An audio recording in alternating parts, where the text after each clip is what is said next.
Thanks for being here. It was obviously I appreciate the fans that stayed around for the game after the rain and all that. I think we endured a little weather conditions early, but the second half was fine weather-wise. I thought we came out of the gates pretty strong. There was a couple miscues early on. You see, we took a delay of game. We fumbled a snap there early on PAT. A couple things that did happen. Obviously, we got to get cleaned up. But overall, the first impression, I thought we played pretty clean. There wasn't a lot of penalties, which is nice to see. There was some big plays there, 2 80-yard passes, maybe a yard run. Yeah. You took them out of the game real early tonight. Well, we got some explosive kids. We got some explosive plays, and knew we were probably going to have the opportunity to do some of that. And after we kind of did early, it was really, we got a lot of players in, and got a lot of players, a lot of playing time, which was great because we really got a chance to get them in the fire and get evaluated for the first time.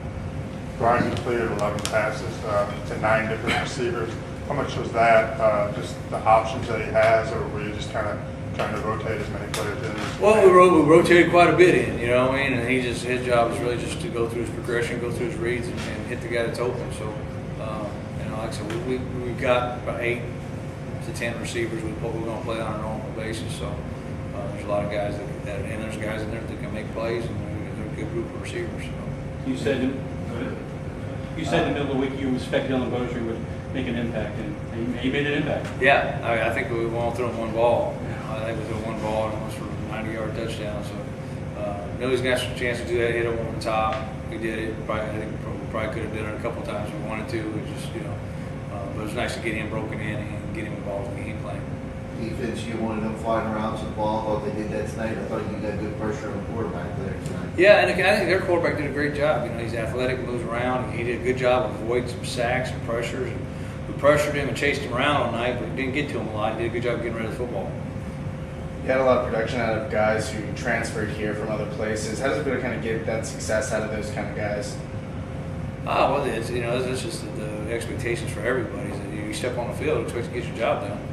And obviously, we have some talent, some guys that can make some big plays and produce. Jordan, Baptiste had the forced fumble, and how much does that kind of play into what maybe you expect him to do, considering he did a great job of hustling the football. Coach Scott's been preaching all that. Our guys are taking great shots at the football all fall camp and done a good job of doing that. Probably surprised the ball didn't come out a little more. We got to do a better job really across the board, probably still taking shots at the ball and be able to create some turnovers. But obviously, it's a great play on his part. Coach, you plan on using various running backs across the whole year, running back by committee?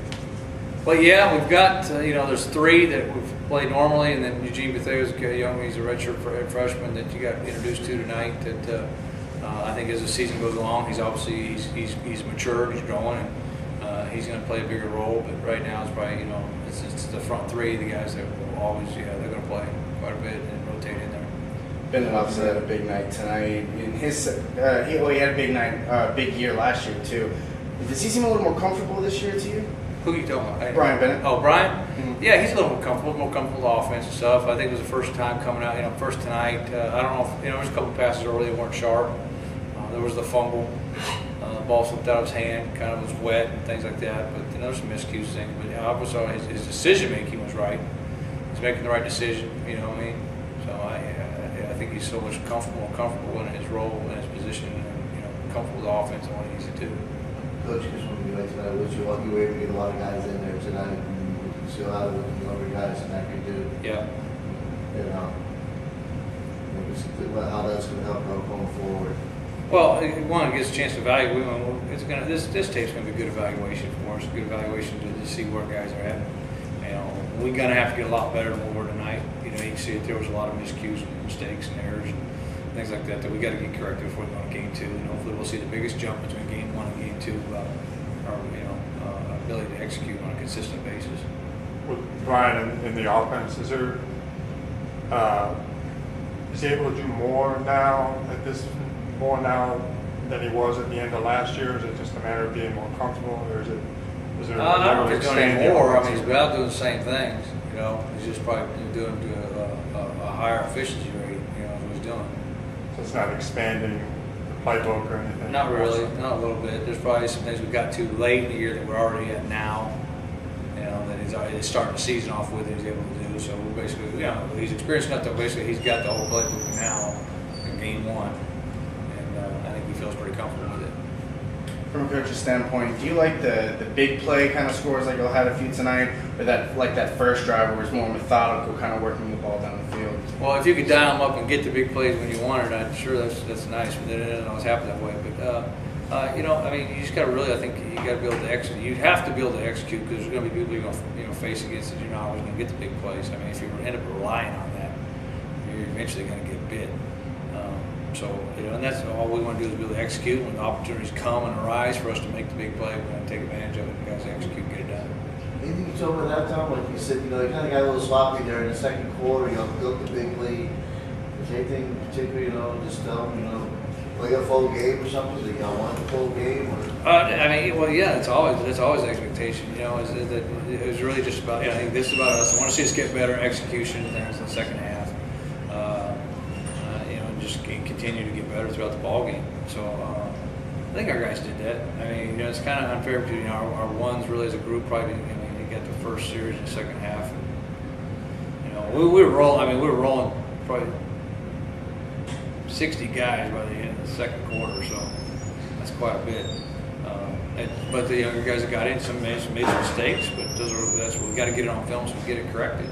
So, but I expect them all the guys that played tonight to be able to contribute throughout the season. Looks like y'all came up pretty injury-free tonight. I hope so. Yeah. I haven't got a report from the trainer yet, but I think we're pretty good. Coach, you talk a little bit about what Xavier Roberson means to this offense. He can do a lot of things. Whether it's catching the ball, running the football, and getting a wildcat, he can do a lot of things. He's an explosive player. That would be a big, vital role in our offense, and we'll find ways to get him the football. You know, he can do a lot. So he's a pretty special player. Mikey Eugene, another big night tonight. How do you feel about his performance? You know, I don't know. I really have to, get the film to really see how he did on a down basis. But I can go back off what he's done the last couple of weeks. He's really, I think he's progressing. He's become more consistent. He's, his great effort. I mean, he plays the game with a tenacity and a motor, a tempo that's, he makes him a pretty great player. So he's going to be a great football player for us. You have a defensive backfield with some new players, but you also have some guys that have been there for some time. Maurice Sutton, I wanted to ask specifically about him. What kind of role is he playing for your defense, but also he over the years, most played in safety, corner. He's the last couple of years. Right now, he's starting at safety for us. And he's one of those guys that can cover and that'll play the run and make tackles, make plays. But it's off the edge. He can do all the things that we're asking him to do. So he's got a bit active ability to be around the football and make plays. Coach, you feel like the weather was affecting your team in the early part of this game? It always kind of, I think it contributed also to the blocked field goal, the missed snap, we missed it. It's the first time doing it in the rain. He didn't take a towel out there, so it bobbles the snap. We go on blocked. He did a little bit of that. Besides that, I mean, and just the biggest thing is probably because things you don't realize. Once the uniform gets all wet and stuff, and it's heavy on the kids, it slows down a little bit. So, but it's it's both people, but I think we got a pretty fast team. It's one of the things we rely on is our team speed. I think sometimes if anything it maybe slows down a little bit. All right, that it? All right. Thanks, Coach.